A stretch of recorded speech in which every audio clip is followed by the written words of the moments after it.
Pride and Prejudice's 30th anniversary brings you the new special edition, created by yours truly, John Paul Goulding, with help from Bernadette, Mary and Celine Goulding.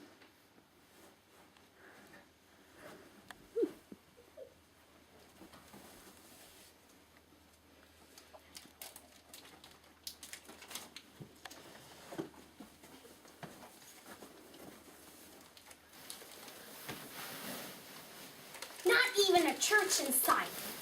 Excuse me, ma'am. Is that gentleman over there the Kentucky priest? Over there? No, that's Timothy Bennett. Quite a good-looking guy, isn't he? Him? I would soon call his mother a wench. You mean to tell me there is no priest on this trip?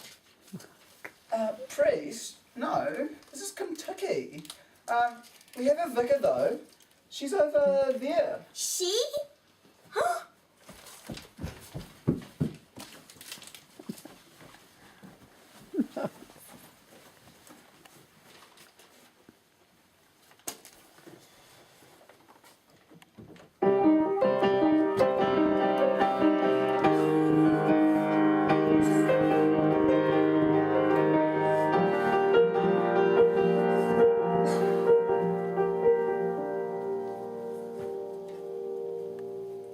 Dear Lady Janine de Burgh, Mother, this tour is a haven for pagans and sinners. The lack of propriety shown by the tour guide especially shakes me to the core. I shall find these next few weeks very trying indeed. May God, Jesus, the Holy Spirit, St. Joseph, Mary, St. Michael, St. Benedict, St. Anastasia, St. Augustine, St. Peter, St. Paul, St. Lucy, and St. Mary Magdalene, not forgetting St. Ambrose, St. Bonaventure, and St. Clare, pray for me.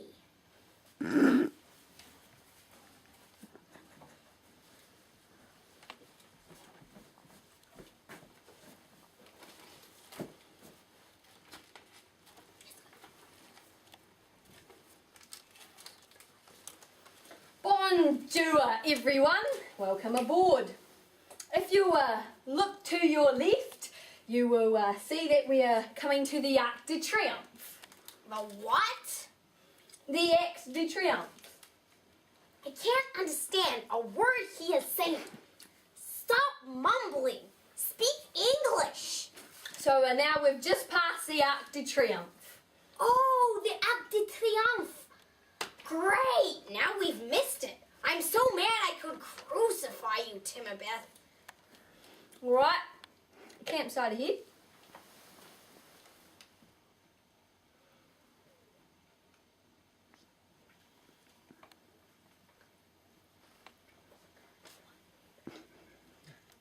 When we get off the bus, pitch your tents and prepare an item for tonight's karaoke night. Karaoke?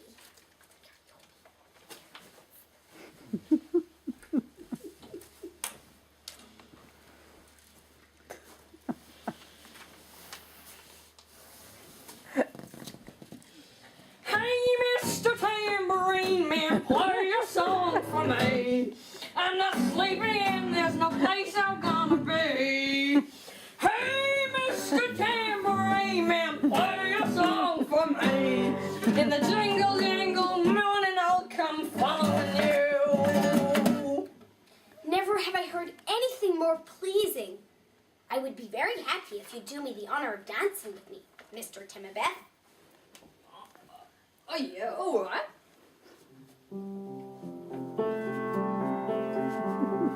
This is Stat Park and Oh, no, Tim, this way. No.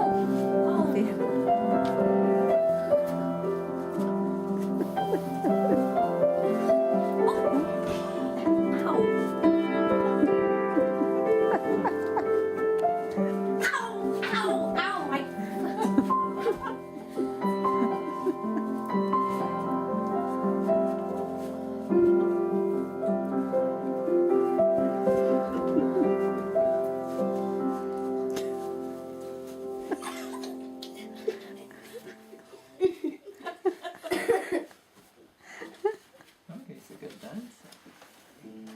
you reckon?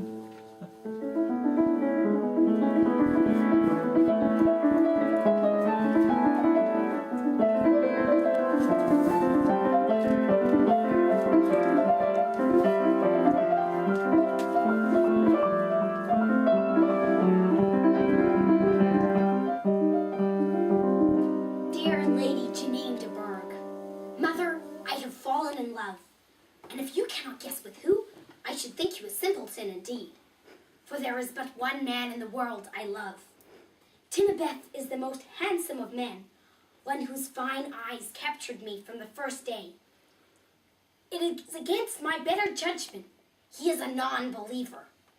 But alas, I cannot suppress these feelings. I will return to Canada in a few days, but I thought you would appreciate this news. Miss Jennifer Darcy.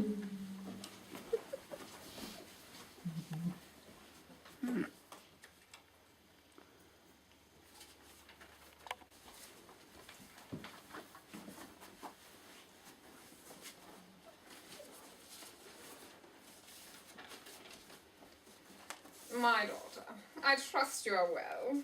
I received the strangest of letters not 2 days ago. Daughter, you know I am not one to be trifled with. I will have none of this nonsense. None, do you hear me? Now, I have invited someone over whom I am sure you will remember fondly, I think. Indeed, he has been residing here with me in your absence. Who, ma'am? Make haste, make haste! Her ladyship has summoned me at 2:03, and already it is 2:04. Make haste, man, make haste! Ah, at last. Do come in, Mr. Neat Collins. My ladyship, I do apologize for my tardiness. The Toyota refused to change gear. I was forced to cycle the state highway at 12 kilometers per hour, much to my immediate distress. The Toyota is a manual, Mr. Neat Collins. Your worship, I could not find them. Generally in the glove compartment. I searched, but the instructions were not to be found. As it were, the bicycle itself had one I have chain. always admired those who could procure themselves on those things with two wheels. None appreciates the art as much as I. And if I should have ever learnt, I would have been a true proficient. Mr. Neat Collins will be joining us for dinner, Darcy. My dear Miss Darcy, it is an honour to renew our acquaintance once again. I have it on good authority that you have just returned from Contike. I have. Ah, excellent. I understand that it is the usual practice for young ladies, once experienced for themselves the temptations and allurements of the world, to retract themselves and to seek solace and comfort in the arms of another who too understands and indeed sympathizes with this cause. For well do I know the feelings which you are sure to be undergoing, in light of those recent sins which these pagan tours endorse, and I can assure you that you have my pity and forgiveness. I am very sorry for you. Is there any more, Mr. Neat Collins? As my dear patroness, Lady Janine de Burgh, your own mother, Miss Darcy, would say, yes.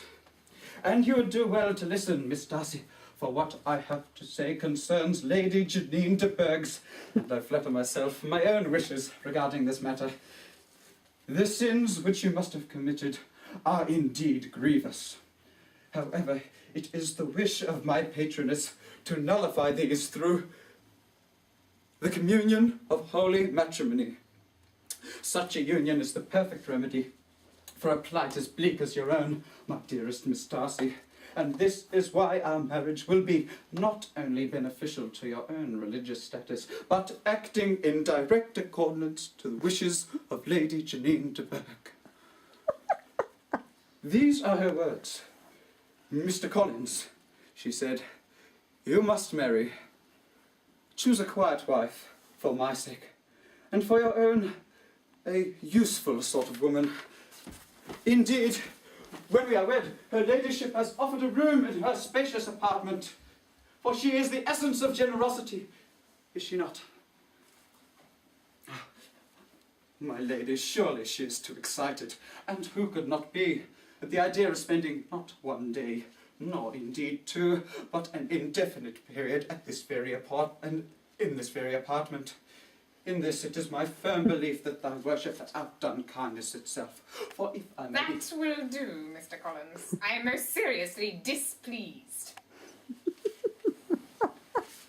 Dear Timabeth, I long to hear the sound of your voice and the feel of your holy clothes. I have booked a plane ticket to New Zealand and will arrive in a few weeks. We will marry then. I pray my mother does not find out until it's too late. Jennifer Darcy.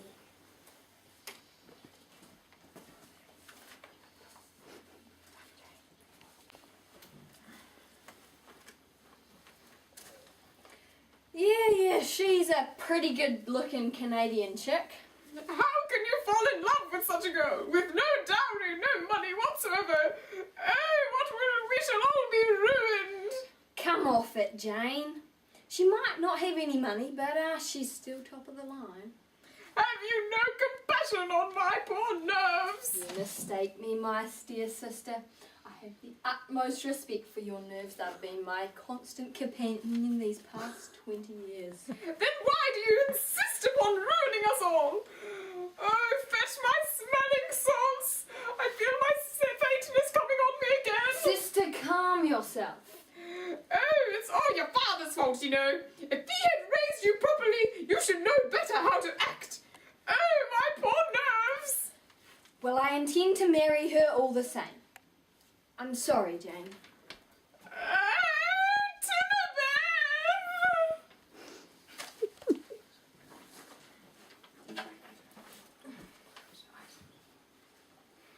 My mother, Lady Janine de Bourgh, is coming on the next plane to stop me marrying you. You better elope, I guess. Oh, typical male. No organization whatsoever. It's just a wedding. Piece of cake. They're easy. Where is he? I must speak with him. That, I suppose, is your father. And that, I suppose, is your sister. Timberbeth, there seemed to be a prettish kind of little wilderness on one side of your lawn. I should be glad to take a turn at it, if you will favour me with your company.